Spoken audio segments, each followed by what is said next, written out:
Next chapter number is 6।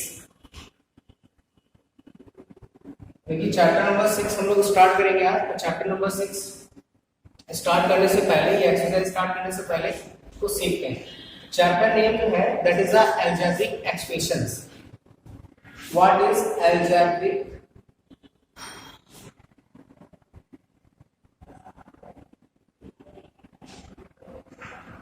Expressions. देखिए chapter जो है मोस्ट इंपॉर्टेंट है, आपको इसके बारे में पता होना चाहिए कि फर्दर क्लासेस में इस चैप्टर का यूज होता रहता है। तो अलजेब्रिक एक्सप्रेशंस के बारे में सीखते सबसे पहले कि व्हाट इज अलजेब्रिक एक्सप्रेशन। देखिए अलजेब्रिक एक्सप्रेशन को समझने से पहले हम आते हैं वेरिएबल एंड कांस्टेंट। क्लियर? तो वेरिएबल्स एंड कांस्टेंट क्या होते हैं?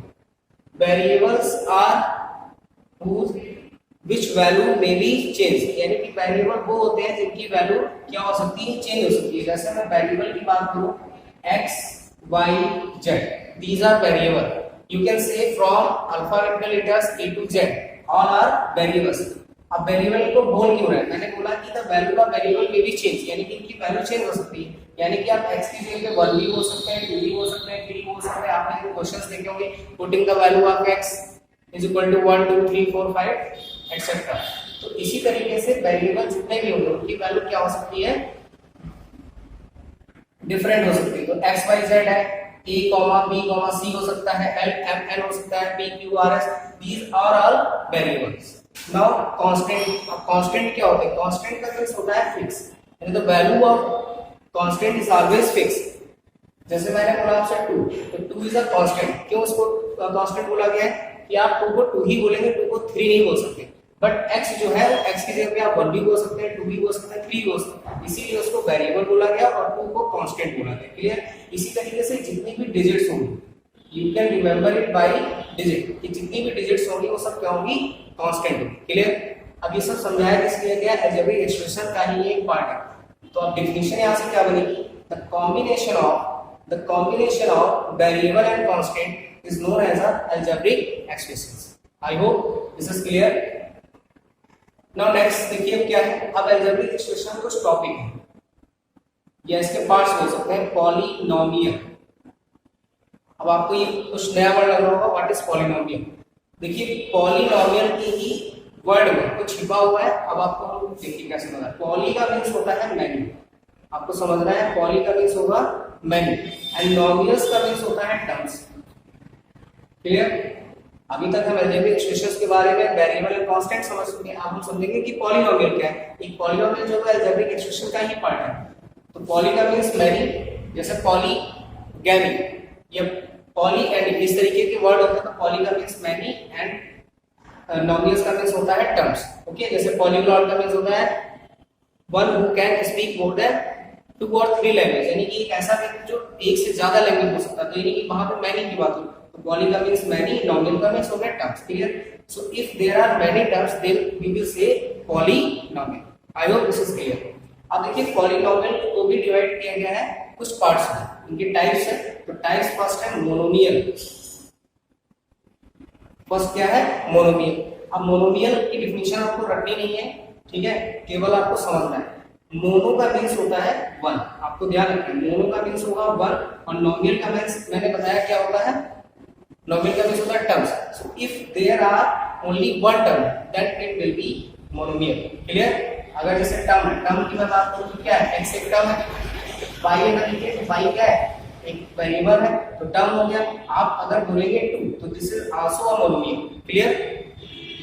इसी तरीके से सेकंड होगा बाइनोमियल। बाइनोमियल। अब बाई का मींस क्या होता है? बाई का मींस होता है 2। If there are 2 terms, then we will say this is a binomial। अब जैसे यहाँ पर 2 terms, जैसे x plus y, देखिए 2 terms आ गए एक साथ में। नेक्स्ट लिखता हूँ y plus z, अब यहाँ पे भी 2 terms है। So these are binomials। Clear? Next is third। Third बोलेंगे इसको ट्राइनोमियल। इसका टाइप है ट्राइनोमियल। ट्राई का मींस क्या होता है?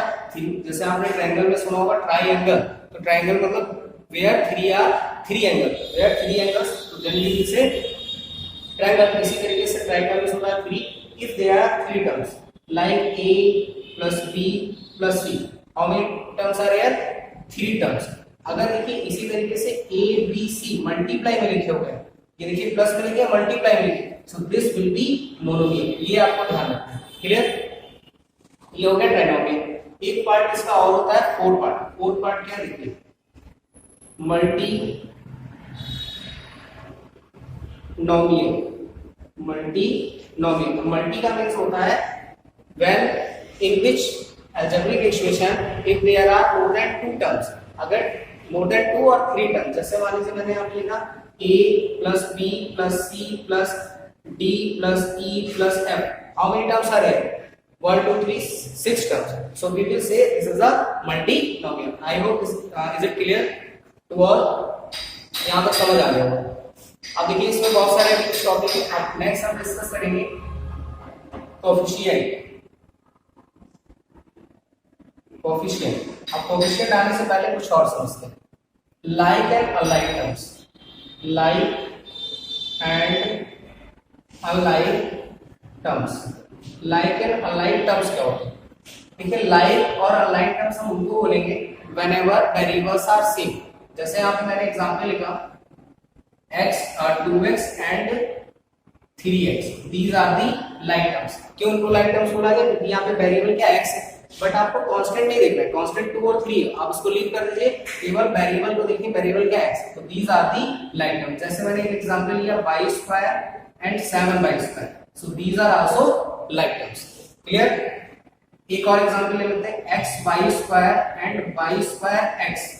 अब आपको देखने में लग रहा होगा कि डिफरेंट है xy² y²x, बट देखिए x की पावर कितनी है 1, यहाँ की पावर कितनी है 1, यहाँ की पावर y कितनी 2, यहाँ पे 2, both are same, so we will say this is a like term. Clear, अब अगर इस तरीके के नहीं तो वो क्या हो जाएगा अनलाइक टर्म्स हो जाएंगे, so these are like terms. Clear, unlike के बारे में हम बात करते हैं x y है और y z।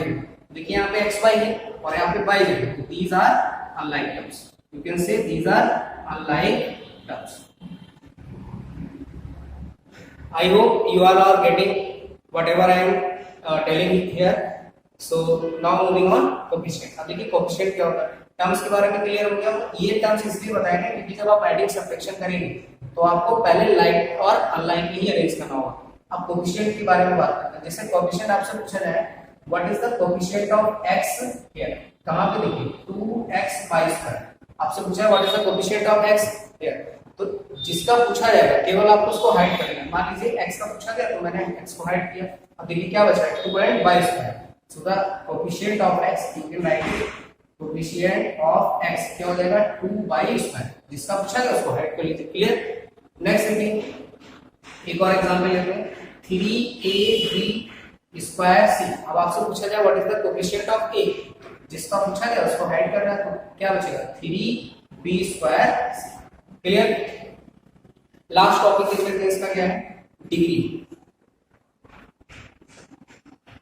देखिए डिग्री ऑफ पॉलिनोमियल क्या होगा, मैक्सिमम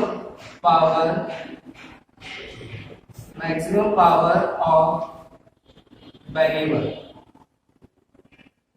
क्या मीनिंग हुआ इसका कि कोई भी पॉलिनोमियल लिखी हुई है उसकी जितनी मैक्सिमम पावर, मैक्सिमम का मतलब होता है ग्रेटेस्ट पावर। जैसे मैं एक एग्जांपल देता हूं x to the power 4, x to the power 3, x to the power 2 plus x to the power 1। अब यहाँ पे हाईएस्ट पावर क्या है 4, सो इसकी डिग्री क्या हो जाएगी, सो डिग्री इज 4। तो आपको ध्यान रखना है हाईएस्ट पावर और greatest power of a variable known as a degree.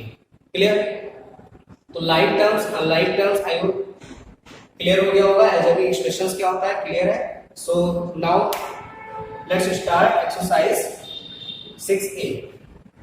इसको आप नोट कर लीजिए, स्क्रीनशॉट ले लीजिए इसका, इसको नोट करना है आपको अपनी कॉपी पे, क्योंकि जितना भी बताया गया आपको बिफोर स्टार्टिंग एक्सरसाइज 6 है, you have to note down all these definitions and important points। okay,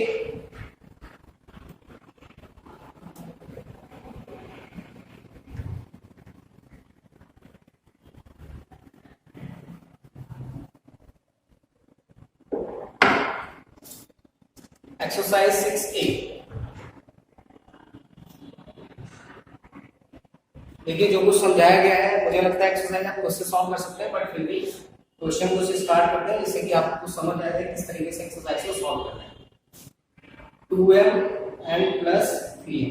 और एक बात और, जब कभी भी आप वीडियो देख लो, आप अपने सामने अपनी मैथ्स की बुक ओपन कर लीजिए, नोटबुक ओपन कर लीजिए। मैथ्स की बुक रखने से ये होगा कि जो भी क्वेश्चन मैं समझा रहा हूँ वो आपके सामने होंगे, और जो छोड़ रहा हूँ उस पर आप टिक लगा लीजिए कि क्वेश्चन आपको खुद से करने। क्लियर? सो देखिए यहाँ पे identify monomial, binomial and trinomial from the following expression.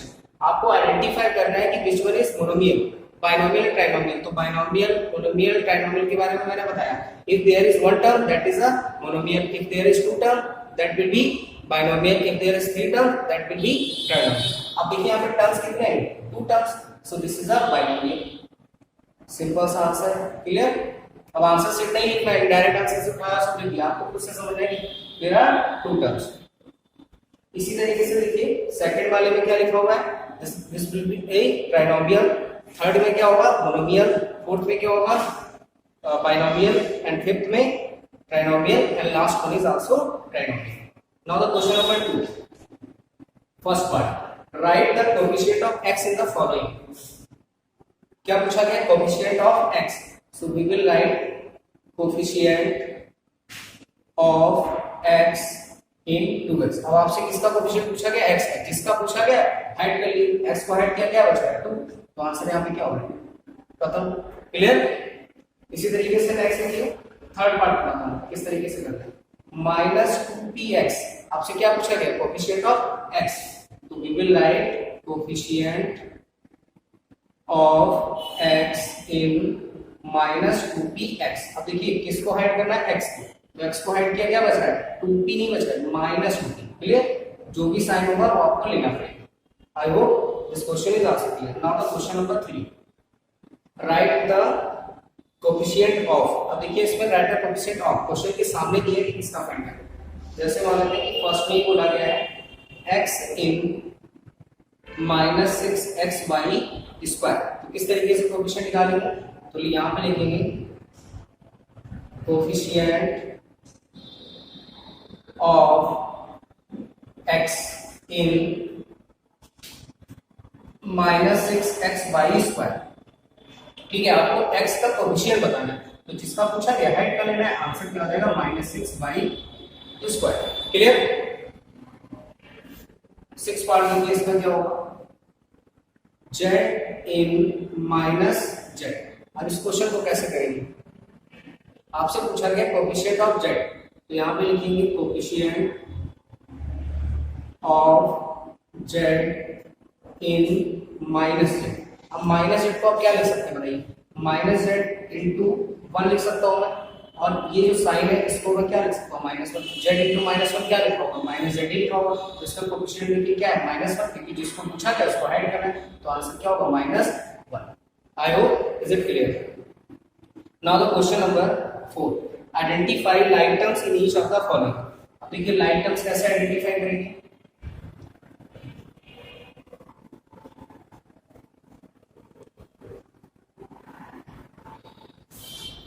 Question number 4, identify like terms. पहले टर्म्स लिख लेते हैं, a², b² 2a² and c²। These terms are given. You have to find the like terms. अब like terms क्या होंगे? जहाँ पे क्या होगा? वेरिएबल सेम होंगे। तो देखते हैं वेरिएबल कहाँ पे। तो like terms पर लिखेंगे like terms। तो like terms देखिए क्या है? a² and 2a²। Clear? These are the like terms। और b² कहीं पे है? नहीं है, तो इसका नहीं होगा। c² है, वो भी नहीं है, तो like terms क्या हो गए? a², 2a²। क्लियर? इसी तरीके से आप like and unlike terms find करेंगे। क्वेश्चन नंबर 5 देखिए, लिखा हुआ है identify polynomial from the given algebraic expression. हाँ, इस क्वेश्चन के लिए मैंने कुछ समझाया नहीं था, ये समझ लीजिए क्या है। Identify polynomial from the given algebraic expression, यानी कि आपको बताना है कि कौन सी पॉलिनोमियल है और कौन सी पॉलिनोमियल नहीं है। तो इसके लिए एक नोट लिख लीजिए आप, और इसको जब जहां मैंने अभी एक्सप्लेन किया था वहीं पे आपको इसको नोट डाउन करना है। If any variable has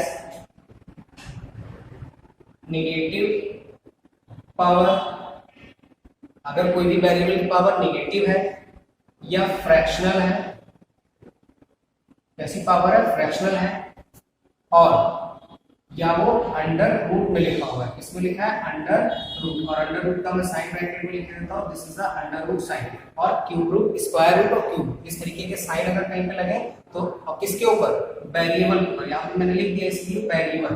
clear, power negative नहीं होनी चाहिए, फ्रैक्शनल नहीं होनी चाहिए, अंडर रूट में नहीं होना चाहिए, एंड जो वेरिएबल है वो डिवीजन में नहीं लिखा होना चाहिए। डिवीजन का मीन्स क्या होगा कि वो 1/x 2/x या 3/y इस तरीके से नहीं लिखा होना चाहिए। तो ऐसी अगर कहीं पे भी कंडीशन मिल जाएगी then we can say these are not polynomial. Clear, तो क्वेश्चन पे आपने देखिए 5 का फर्स्ट पार्ट है, तो this is a polynomial. Clear, polynomial क्यों है, क्योंकि यहाँ पे पावर क्या है, x की हुआ है।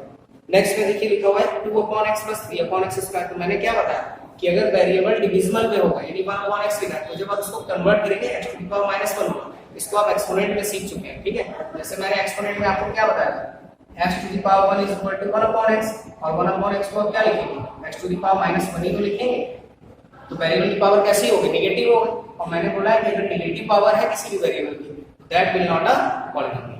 आई hope is it clear to everyone. Now the question number 6।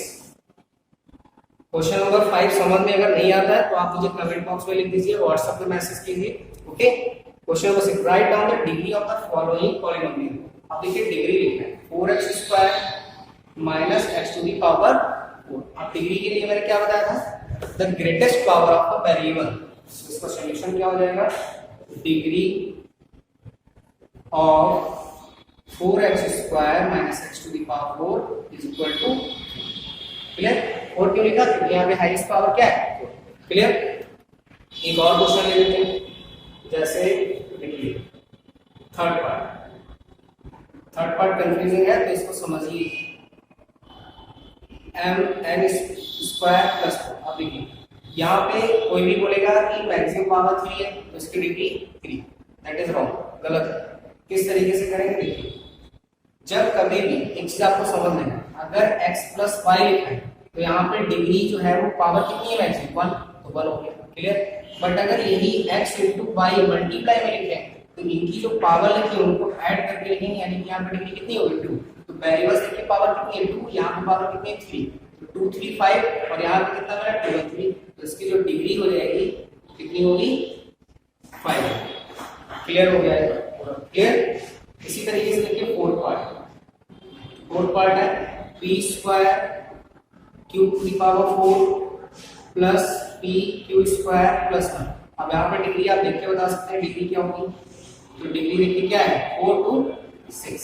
Clear, अब ये नहीं कि अगर ऐसे लिखा है p⁻2 q⁻4 दोनों को प्लस करके लिख लिया, दैट विल बी रॉन्ग। समझ आया।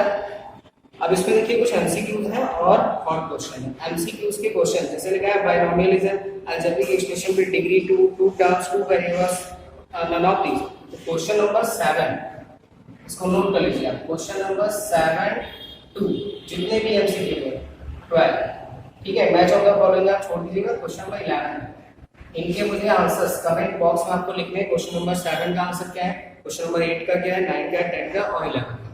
Okay, so this is the explanation of exercise 6A. I hope whatever I taught you, you got it. So watch full